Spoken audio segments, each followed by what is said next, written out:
Hello YouTube, welcome back to my channel. ഞാനിപ്പം മൂന്നാറിലെ tea factory visit ഒക്കെ കഴിഞ്ഞ് ഗസ്റ്റുമായിട്ട് തേക്കടിയിലുള്ള അവരുടെ ഹോട്ടലിൽ എത്തിയിരിക്കുകയാണ്. അവരെ സ്വീകരിക്കുന്നതിനായിട്ട് ഹോട്ടലുകാരോട് നിൽപ്പുണ്ട്. അപ്പം ഞാനും അങ്ങോട്ട് കയറേണ്ട അവസ്ഥയില്ല. പക്ഷേ കയറാനൊരു മടിച്ച് ഞാനിങ്ങനെ ആലോചിച്ച് നിൽക്കുക, അവിടെ കയറണോ വേണ്ടയോ. അവരെന്നെയും കൂടെ അങ്ങ് മാറിയിട്ട് സ്വീകരിച്ചു. ഒരു 5 സ്റ്റാർ ഹോട്ടലിൽ എൻ്റെ ആദ്യത്തെ എക്സ്പീരിയൻസ് ആകും. ഞാൻ മുന്നിലെല്ലാം അവരെ കയറ്റി വിട്ടു എന്നല്ലാതെ ജസ്റ്റ് ഞാൻ ആർക്ക് നിന്നേ ഉള്ളൂ. ഇതാണ് അവരുടെ ഇവിടുത്തെ സ്റ്റേ, എലഫന്റ് കോട്ട്.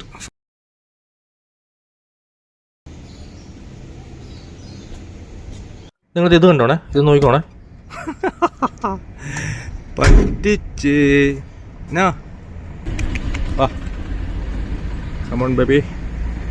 ഇതൊക്കെ കുഴപ്പം. ഇവിടെയൊക്കെ സൂക്ഷിയും കണ്ട് നല്ല എല്ലാം അടിച്ചുകൊണ്ട് പോകും വണ്ടിക്കകത്ത്.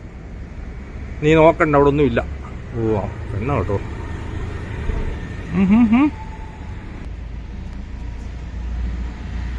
ഞാനോട് സുഖമാണോ? ഹലോ ഏ ലേഡി. പോയി. ഇവിടെയാണ് കളരിപ്പേറ്റ നടക്കുന്നവർ, അവരെ കാണിക്കാൻ കൊണ്ടുവന്ന.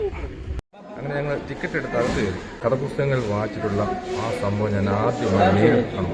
നിങ്ങളും കണ്ടു. വാടും പരിചയം കാര്യങ്ങളും എല്ലാം ഉണ്ട്. ഇതാണ് ഈ അങ്കത്തട്ട്. കണ്ടിട്ടില്ലാത്തവർ കണ്ടോളൂ. ഞാനത് ആദ്യമായിട്ടാണ് കാണുന്നത്.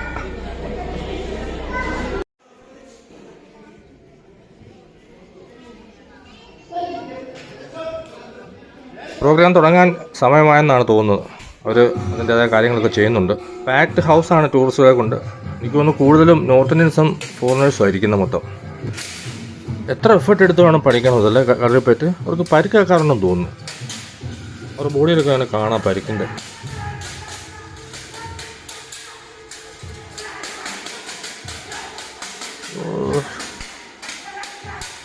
എന്ത് കൃത്യമായിട്ട് പഠിക്കുന്നതൊക്കെ. പഠിക്കുന്ന സമയത്തൊക്കെ ഇവർക്ക് എത്ര പ്രാവശ്യം പരിക്കേറ്റിട്ടുണ്ടായിരിക്കാം. കണ്ടുകൊണ്ടിരിക്കുന്നവർക്ക് ശ്വാസം മുടുന്നുണ്ട്. ഇവിടെ എല്ലാവരും ഭയങ്കര ഒച്ചമ്പളും ഒക്കെ.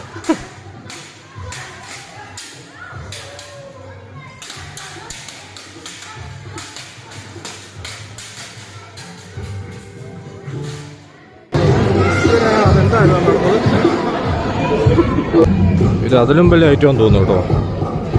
മുമ്പേ തീ പറഞ്ഞെങ്കിൽ ഇത്തവണ വേറെ വല്ലതൊക്കെ പറക്കും.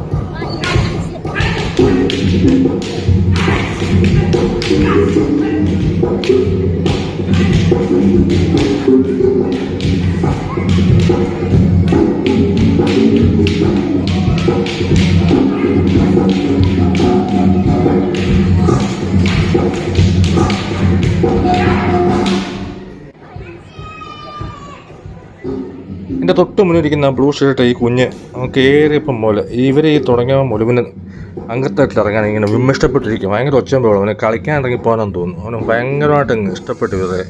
ഈ നോക്കുമ്പോൾ വഴക്ക് പിടിക്കാമെന്നാണെന്ന് തോന്നുന്നു. ഇവന് കൂടെ ഇറങ്ങി വഴക്കുണ്ടാക്കാനെന്ന് തോന്നുന്നു ഇരിക്കുന്നത്. ഇത്ര നേരം ആൾക്കാർ മൊത്തം നോക്കി ചിരിക്കുക. ഇതിങ്ങനെ കണ്ടുകൊണ്ടിരിക്കുമ്പോൾ പേടി വരുന്നു കേട്ടോ. അതെങ്ങാണ് തെറിച്ച് നമ്മളെ നേർക്ക് വരുമെന്നുള്ളൊരിതാണ്. ശരിക്കും ടെൻഷൻ അടിക്കുന്നത് കാണുമ്പോഴത്തേക്ക്. എൻ്റെ ദൈവം അതങ്ങനെ കയ്യിൽ പോകുന്ന ഇങ്ങ് പോരും. ഇത് വേറെ ഐറ്റമാണ്. ഈ കളരിപ്പേറ്റിനെ കുറിച്ച് വലിയ ആഴത്തുള്ള പഠനങ്ങളോ ഗവേഷണങ്ങളോ അങ്ങനെ ഒന്നും തന്നെ ചരിത്രത്തിൽ നടന്നിട്ടില്ല. നമുക്കങ്ങനെ ഒത്തിരി വായിച്ച് കൃത്യമായ അറിവ് തരുന്ന ഒരു കാര്യങ്ങളും ഇല്ലെന്ന് തന്നെ പറയാം. ഈ 11-ാം നൂറ്റാണ്ടിൽ ചേരന്മാരും ചോഴ രാജാക്കന്മാരും തമ്മിലുള്ള യുദ്ധത്തിന് ശേഷം അതിൻ്റെ ഒരു പ്രൊഡക്റ്റായിട്ടാണ് ഇങ്ങനൊരു സംഭവം 12-ാം നൂറ്റാണ്ടോടുകൂടി ആയുധനകലയായിട്ട് ഈ കളരിപ്പേറ്റ് എന്ന സംഭവം ഉണ്ടായതെന്ന് പറയപ്പെടുന്നു. ചൈനയിലെ ഷാവുലിൻ കുങ്ഫു, അത് ബോധിധർമ്മൻ ചൈനയുടെ ഭൂഘടനയ്ക്കനുസരിച്ച് മാറ്റിയെടുത്ത ഒരു ആയോധനകലയാണ് എന്നൊക്കെ പറയപ്പെടുന്നു. നമ്മുടെ പരമ്പരാഗത കലാരൂപങ്ങളായ തെയ്യം, കഥകളി ഇവയൊക്കെ കളരിപ്പയറ്റിൽ നിന്നും പല കാര്യങ്ങളും ഉൾപ്പെട്ടിട്ടുണ്ടെന്നും പറയപ്പെടുന്നു. പിന്നെ എന്തൊക്കെയായാലും കേരളത്തിൻ്റെ തനത് ആയോധനകല എന്താണ് എന്നുള്ള ചോദ്യത്തിന് ഒറ്റ ഉത്തരവേ ഉള്ളൂ. അത് കളരിപ്പയറ്റെന്നാണ്. വർഷങ്ങൾ നീണ്ടുനിന്ന വിദേശാധിപത്യത്തിൻ്റെ പിന്നീട് കാലം മാറി പുതിയ പുതിയ ആയുധങ്ങൾ വന്നു ആയാണ് കളരിപ്പയറ്റിൻ്റെ ആ ഒരു പ്രാധാന്യം ഇല്ലാതായത്. അങ്ങനെ ക്ഷയിച്ചു പോയ കളരിപ്പയറ്റിൻ്റെ ആ ഒരു ഇമ്പോർട്ടൻസ് പക്ഷേ ഇന്നും നമ്മുടെ നാട്ടിൽ കേരളത്തിൽ പലയിടത്തും പല സ്ഥാപനങ്ങളും വളരെ നല്ല രീതിയിൽ തന്നെ കളരിപ്പയറ്റ് പഠിപ്പിക്കുന്നുണ്ട്. ധാരാളം യുവാക്കൾ അത് പഠിക്കുന്നുമുണ്ട്. നമ്മൾ മലയാളികൾ ഓൾറെഡി ഇതിനെക്കുറിച്ച് ബോധവാന്മാരായതുകൊണ്ടായിരിക്കാം മലയാളികളെക്കാളേറെ ഇവിടെ ഇരിക്കുന്ന ഈ കാഴ്ചക്കാരിലെ നോർത്ത് ഇന്ത്യൻസും ഫോറിനേഴ്സും ഭയങ്കര എക്സൈറ്റഡ് ആയിട്ട് നമുക്കതൊരു പ്രത്യേക ഒരു അഭിമാനം ഫീൽ ചെയ്ത് കണ്ടുകൊണ്ടിരിക്കുന്നു. അവർ ഓരോന്ന് കഴിയുമ്പോൾ ഭയങ്കര കയ്യടിയും ഒച്ചപ്പാടുമാണ്. ഷൗട്ട് ചെയ്യും അവർ. ഭയങ്കര സന്തോഷം അവർക്ക്. അല്ല എല്ലാ കാര്യങ്ങളും അങ്ങനെയാണല്ലോ. അവനവൻ്റെ നാട്ടിലെ കാര്യങ്ങൾക്ക് അവനവന് വിലയില്ല, അല്ലെ അവനവൻ്റെ പ്രദേശങ്ങളിലെ ബ്യൂട്ടിഫുള്ളായ സ്ഥലങ്ങൾ കാണാൻ നമുക്ക് സ്വയം വിലയില്ല. വല്ലവനും വന്ന് കാണുമ്പോൾ അവന് ഇഷ്ടപ്പെടുന്നു. അതുപോലെ നമ്മൾ മറ്റൊരു സ്ഥലത്തേക്ക് പോകുമ്പോൾ നമുക്ക് അത് ഭംഗിയായിട്ട് തോന്നും. എല്ലാം ഇത് തന്നെ, എല്ലാവരും അക്കരപ്പച്ച മോഡ്. ഇത് എന്ത് രസമാണല്ലേ ഇരുട്ടത്ത് ഇങ്ങനെ കത്തി മറിയുന്നത്. ശരിക്കും നമ്മുടെ എന്നാ ഒരു സംഭവം നമ്മൾ ക്രിസ്മസിന് പൊട്ടിക്കുന്ന തറയിൽ കിടന്ന് കറങ്ങുന്നത്, കുടച്ചക്രം അതുപോലെ ഉണ്ടല്ലേ.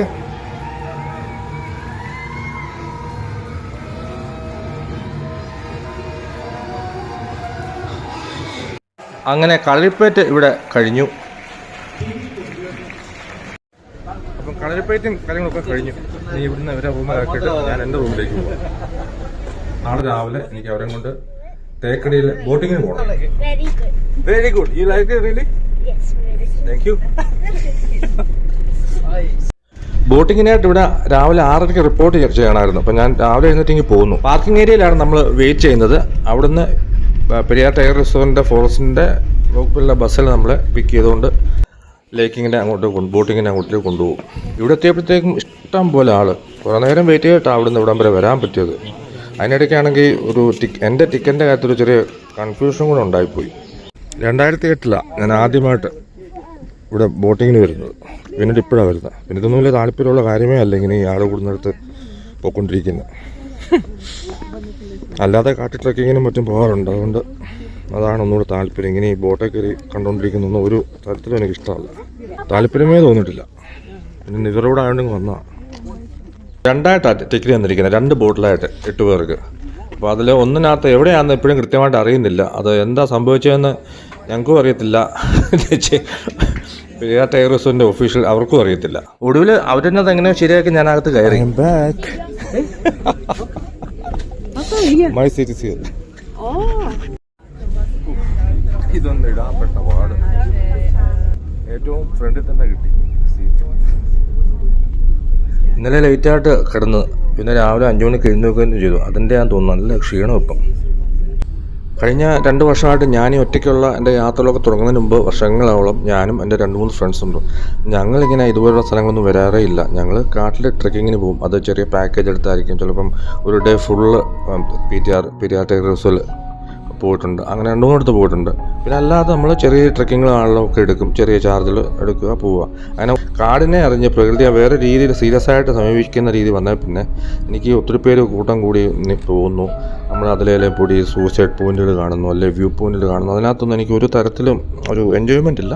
പിന്നെ കാണുമ്പോൾ ആ സമയത്ത് അത് ആസ്വദിക്കുന്ന എൻജോയ് ചെയ്യും. വന്നിപ്പോൾ ഒറ്റയ്ക്കുള്ള യാത്രയോടെ ആയപ്പോഴത്തേക്ക് ഞാൻ ഇപ്പോൾ ഒറ്റയ്ക്കാണ് പോകുന്നത്. ഒറ്റയ്ക്ക് ഏത് കാട്ടിലും കയറി പോകും. അത് അപകടം സംഭവിക്കുകയോ ഇല്ലയോ ഒന്നും എനിക്ക് അറിയത്തില്ല എന്തായി തീരുമെന്നൊന്നും. എനിക്ക് ഈ തേക്കടി ലേക്കിലെ ബോട്ടിങ്ങിനെ കുറിച്ച് കേൾക്കുമ്പോൾ എപ്പോഴും ഓർമ്മ വരുന്നൊരു കാര്യം 2009 സെപ്റ്റംബർ 30 അന്ന് നടന്ന ഇവിടുത്തെ ബോട്ട് ആക്സിഡൻറ്റാണ്. 45 പേരാണ് മരിച്ചത്. 82 പേരുണ്ടായിരുന്ന ബോട്ടിൽ.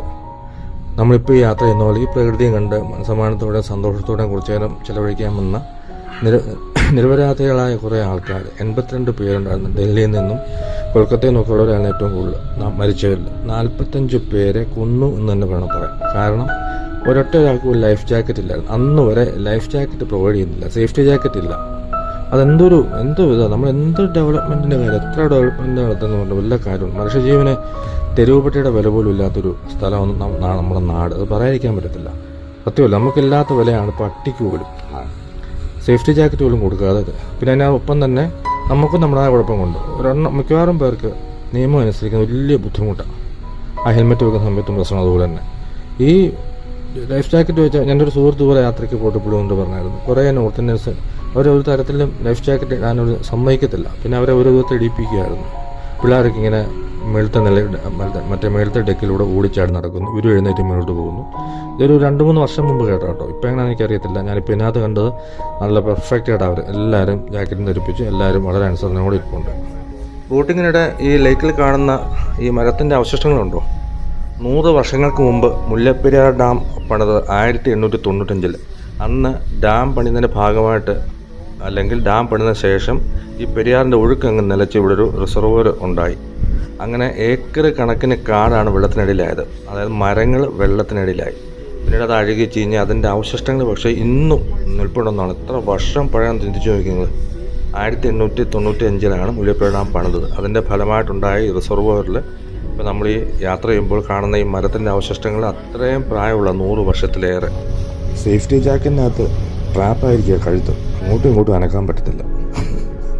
അങ്ങനെ ഒടുവിൽ എല്ലാവരും ആകാംക്ഷയുടെ മുൾമുനിൽ നിന്ന് മോചിതരായി. അങ്ങ് ദൂരെ ഒരു മ്ലാവ് നിൽപ്പുണ്ടെന്ന് പറഞ്ഞു. സാമ്പാർ ഡിയർ. അതിനെ ഒന്ന് സൂം ചെയ്തൊക്കെ ഞാനും നോക്കുന്നുണ്ട്. കിട്ടുന്നുണ്ട്, അവിടെ നിൽപ്പുണ്ട്. പുള്ളിക്ക് തീരെ സൂഹിക്കുന്നില്ല, കാരണം കലിപ്പ് മോടില്ല പുള്ളി.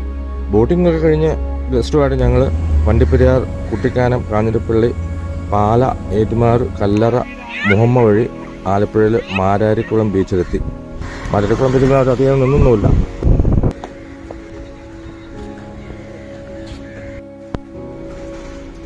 ഇതാണ് ആലപ്പുഴയിലെ കസവാലയം, കസവ് നെയ്യുന്ന സ്ഥലം. ഞാനിതൊക്കെ ആദ്യമായിട്ടാണ് കാണുന്നത്. ഇവരിവിടെ വന്നുകൊണ്ട് കാണാൻ പറ്റി.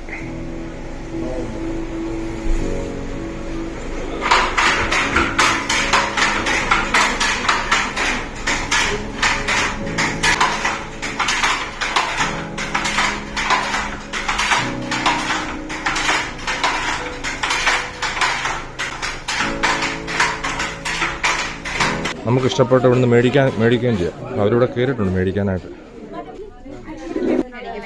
അവരിവിടുന്ന് എന്തൊക്കെ മേടിച്ചു. ഇനിയിപ്പോൾ അതുകൊണ്ട് അവരുടെ താമസത്തിലേക്ക് പോവാം.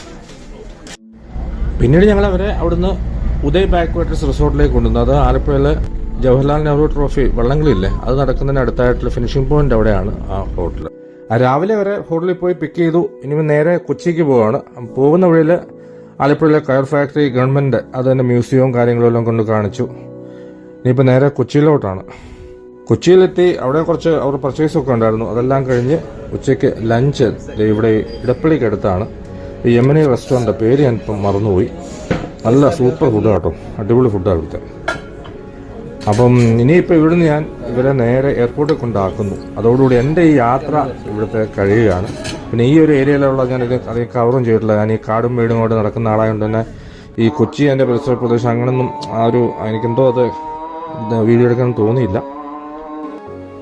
അപ്പം സമാധാനം തരെയുള്ള എൻ്റെ യാത്രയുള്ള ഈ ഒരു എപ്പിസോഡ് ഞാൻ ഇവിടെ നിർത്തുകയാണ്. അടുത്ത ഒരു വീഡിയോ, അടുത്തൊരു യാത്രയുമായി വരുന്നതും വരെ എല്ലാവർക്കും ബൈ.